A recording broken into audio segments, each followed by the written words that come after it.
In today's video, I'm going to explain to you the 5 things I've used to help myself get to a really high level with high ticket closing. And maybe there are some things in here you can implement as well to get to that next level and really start making higher commissions. So let's get into it.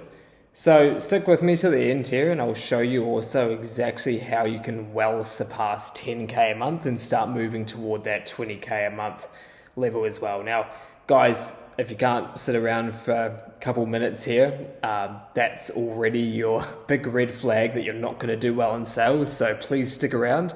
Prove to yourself that you don't have the attention span of a goldfish.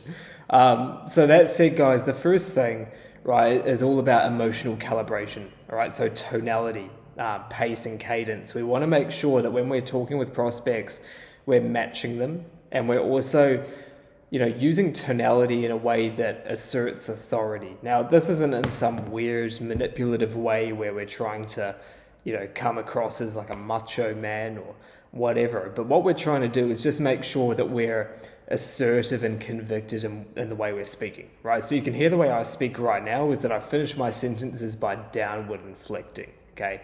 So the difference there would be if I said the exact same thing, I finish my sentences upward inflecting.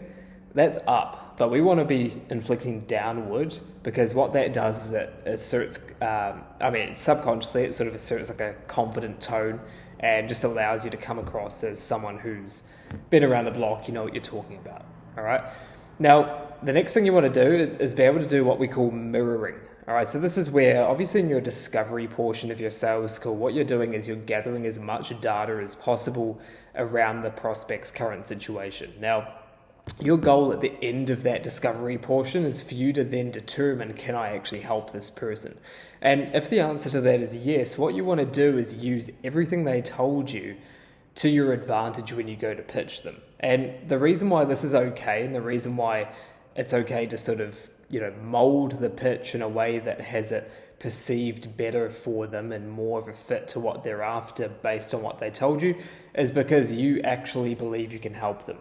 All right, and once this happens, you're then able to implement the sell them what they want, give them what they need, okay? And that's really what you'd be doing through the pitch. So if they told you in discovery, hey, Matt, I'm really wanting a coach, a one-to-one coach who can guide me through it and really handhold me through this process. When I tell them, say, one of the deliverables, I'm going to spend more time talking about how that coaching works, how we have a handheld process, so you use their language for their benefit as well.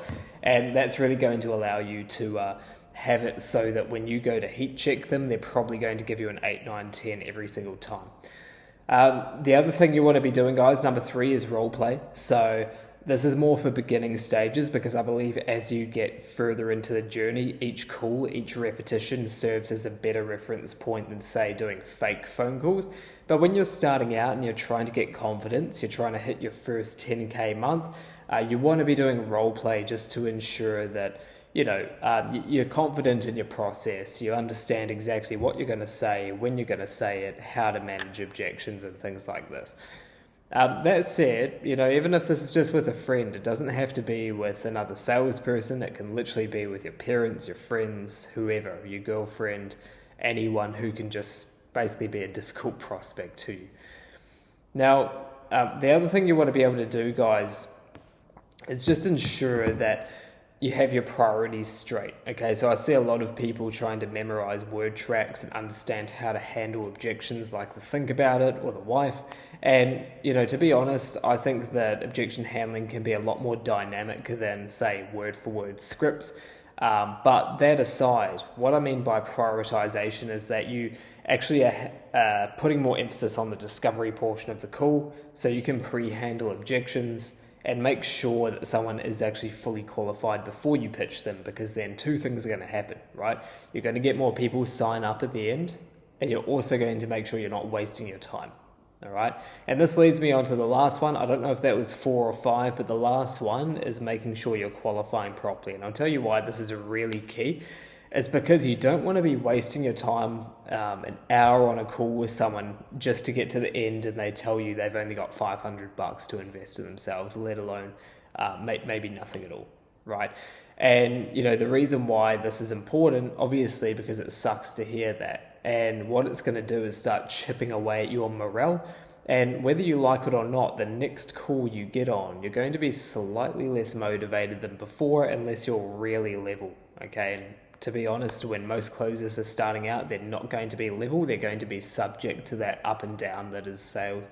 So it's really important that you're finance checking, but in a way that's not so direct. You don't want to be like, hey mate, what's your budget? But you just want to be gathering data, getting a picture. And then if you have some red flags, say, they mention their wife, or they mention that, things are really tight financially, anything that could pose an objection toward the end of the call, you want to then dig into it in the discovery portion and make sure that those things are pre-handled.